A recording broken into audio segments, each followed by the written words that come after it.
माखियों लड़े ना बकरियां दे क्यों जी ਆਹ ਮਾਖੀ ਜਿਹੜੀ ਰਾਤ ਦੀ ਮੱਛਰੀ ਅੱਧੀ ਇੱਥੇ ਹਲੀ ਪੱਖੇ ਤੇ ਅੱਧੀ ਉੱਪਰ ਟਾਲੀ ਤੇ ਜਾ ਕੇ ਬੈਠੀ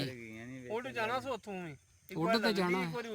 ਉੱਡ ਤੇ ਜਾਣਾ ਤੂੰ ਉਹ ਡਰ ਗਈ ਮਾਖੀ ਉਹ ਸੜ ਤੇ ਸਾਰੀ ਗਈ ਉਹ ਐਨੀ ਕੋਈ ਬਚੀ ਰਵਾਲ ਸਾਰੀ ਐਨੀ ਸਾਰੀ ਬਾਕੀ ਬਚੀ ਉਹ ਕਿੰਨੀ ਥੱਲੇ ਕਿੰਨੀ ਪਈ ਇਹ ਪੱਖਾ ਆ ਬੜਾ ਵੱਡਾ ਮੈਂ ਕਹਿੰਦਾ ਪੱਖਾ ਮੇਰੇ ਵਿਹੜੇ ਜਿੱਡਾ ਪੱਖਾ ਤੇ ਬੁੱਝ ਗਈ ਏ ਉਧਰ ਉਹ ਜਿਹੜੀ ਉਹ ਥੱਲੇ ਕਿੰਨੀ ਮਾਖੀ ਪਈ ਸੜੀ ਬਾਹਰ ਹੋ ਕੇ ਬਣਾ ਇਹ ਤਾਂ ਸਾਰਾ ਪੱਖਾ ਹੀ ਸਾੜ ਛੜਿਆ ਨੇ ਸਾਰ ਸੜਾ ਕਾਕੀ ਆਵੇ ਤੇ ਮਾਖੀ ਹੈ ਬਿੱਲੀ ਅੱਛਾ ਮਾਖੀ ਪੈ ਗਈ ਮਨੋਂ ਤੇ ਸ਼ਾਕੀ ਉਹਨੂੰ ਤੇ ਨਸ ਗਿਆ ਤੇ ਅੱਗ ਲੱਗ ਗਈ ਵਾੜੇ ਨੂੰ ਐ ਅੱਗ ਮਾਖੀ ਨੂੰ ਲੱਗ ਗਈ ਓਏ ਹੋਏ ਹੋਏ ਕਿਤਨੀ ਸਾਰਾ ਪੱਖਾ ਥੱਲੇ ਸਾਰਾ ਪੱਖਾ ਥੱਲੇ ਡਿੱਗੇ ਐ ਸਾਰ ਸੜਿਆ ਅੱਧਾ ਉੱਤੇ ਸੜੇ ਮਨੋਂ ਸ਼ਾਕੀ ਆਹ ਕੋਈ ਬੰਦਾ ਨਾੜੀ ਆਹ ਤੇ ਇਹਦੇ ਕੋਲ ਜਿਹੜਾ ਕਸਬ ਹੋਇਆ ਬਚ ਗਏ ਜਿਹੜੇ ਦਾਣੇ ਆਏ ਨੇ ਨਾ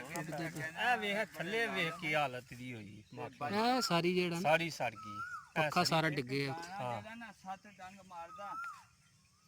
ਨਹੀਂ ਮਾਖੀ ਬੜਾ ਜ਼ੁਲਮ ਕਿਸੇ ਕੀਤਾ ਪੂਰਾ ਪੱਖਾ ਹੀ ਸਾੜ ਕੇ ਸੜ ਸੜਿਆ ਅੱਧਾ ਉੱਤੇ ਆ ਉਹ ਦੇਖਿਆ ਉਹ ਜਿਹੜਾ ਲੱਗੇ ਮਾਖੀਆਂ ਨੂੰ ਪਈ ਆਹ ਨਾ ਕੋ ਨਾੜੀ ਤੇ ਮਾਖੀ ਉਹਨੂੰ ਪਈ ਤੇ ਅੱਗੂ ਨਸ ਗਿਆ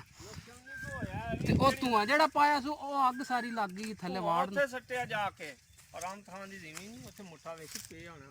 ਪਰ ਇੱਥੇ ਤੇ ਲੱਗ ਗਈ ਸੀ ਨਾ ਅੱਗੇ ਵਾੜ ਤਾਂ ਹੀ ਸੜੀ ਹੈ ਸਾਰੀ ਇੱਥੇ ਕੱਲ ਤੇ ਹਾਂ ਬਰੂਦ ਬਣੇ ਆ ਬਾਰਿਸ਼ ਤੇ ਅੱਜ ਹੋਈ ਹੈ ਨਾ ਕੱਲ ਤੇ ਆ ਇੱਥੇ ਨਿਰਾ ਤੇਲ ਬਣੇ ਆ ਵਾੜਾ ਸੁਬਾ ਹੋਈ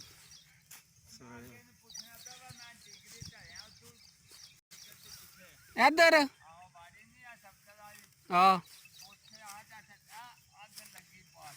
ਅੱਛਾ ਜਿਹੜੇ ਤੂੰ ਆਇਆ ਉਸ ਵੇ ਲੱਗੀ ਸੀ ਮੈਂ ਫਿਰ ਇੱਧਰ ਨਹੀਂ ਆਇਆ ਮੈਂ ਕਿਹਾ ਮਾਖੀ ਨਹੀਂ ਆਏ ਤੇ ਕੰਮ ਖਰਾਬ ਹੈ ਹਾਂ ਕਿਤੇ ਤੇਰੇ ਮਗਰ ਨਾ ਹੋਏ ਅੱਛਾ ਮੈਂ ਫਿਰ ਉਧਰ ਘੱਟ ਤੇ ਬੁੱਝੀ ਫਿਰ ਆਪੂ ਹੀ ਹੈ ਆਪੂ ਹੀ ਬੁੱਝੀ ਚੋਲੀ ਫਿਰ ਗਈ ਉਹ ਸਾਰੀ ਵਾੜ ਸੜ ਗਈ ਏ ਅੱਗੂ ਤੋੜਾਂਗਾ ਪਰਬਤ ਤਾਂ ਹੀ ਐ ਸਾਰਾ ਵਾੜਾ ਸੜ ਗਿਆ ਫਿਰ ਗਈ ਚੋਲੀ ਫਿਰ ਗਈ ਉਹ ਇਹਨੇ ਸਾਰਾ ਜਿਹੜਾ ਨਾ ਇਹ ਰੁੱਖਾਂ ਦਾ ਨੁਕਸਾਨ ਸਾਰੇ ਸੜ ਗਏ ਨੇ ਦੇਖੇ ਸੜ ਗਏ ਨੇ ਵਾੜ ਵੀ ਸਾਰੀ ਚੌਂ ਪਾਸੇ ਫਿਰ ਚੌਂ ਪਾਸੇ ਫਿਰੀ ਅੱਗ ਜਿਸੇ ਮਾਖੋਂ ਡਿੱਗੀ ਹੈ ਨਾ ਉਹਦੇ ਉੱਤੇ ਜਾਂ ਤੇ ਢਹਿ ਪਿਆ ਪੱਖਾ ਜਿਆ ਵੱਡਿਆ ਸੂ ਥੱਲੇ ਬੈਠੇ ਹੋਣਾ ਨਾ ਬੈਠੇ ਉੱਤੇ ਪੱਖਾ ਢਹਿ ਪਿਆ ਹੂੰ ਤੇ ਉਹ ਫਿਰ ਜਾਂ ਉਹਨੂੰ ਪਈ ਵੀ ਹੈ ਮਾਖੀ ਤਾਂ ਹੀ ਨਸਿਆ ਵੀ ਹੈ ਲੜੀ ਹੋਣੀ ਸੀ ਜ਼ਰੂਰ ਲੜੀ ਤੇ ਹੈ ਤੇ ਪਤਾ ਨਹੀਂ ਲੜੀ ਨੇ ਤੇ ਨਸ ਗਏ ਨੇ ਫਿਰ ਤੇ ਵਾੜ ਸਾਰੀ ਸੜ ਗਈ ਲੜੀ ਬੜਾ ਨੁਕਸਾਨ ਕੀਤਾ ਨੇ ਕਿ ਕੋਈ ਨੁਕਸਾਨ ਮਾਖੀਆਂ ਆਹੀ ਬਿੱਲੀ ਤੇ ਉਹ ਲੱਗ ਗਈ ਮਗਰ ਉਹ ਕਿਤੇ ਨਸ ਗਏ ਨਾ ਜਾਨ ਛਡਾ ਕੇ ਲੜੀ ਜ਼ਰੂਰ ਤਾਂ ਹੀ ਪਿਆ ਕਹਿੰਦਾ ਉਹ ਮੁੱਠਾ ਸੱਟਿਆ ਨੇ ਪਰ ਵਾੜੀ ਤੋਂ ਬਾਹਰ ਜਾ ਕੇ ਮੈਂ ਕਹਿੰਦਾ ਮੈਂ ਆਪੂ ਇੱਥੇ ਐਂ ਜਾਵਣਾ ਇੱਧਰ ਅੱਛਾ ਲੇਕਿਨ ਮੈਂ ਲੰਬ ਦੇਖ ਕੇ ਨਾ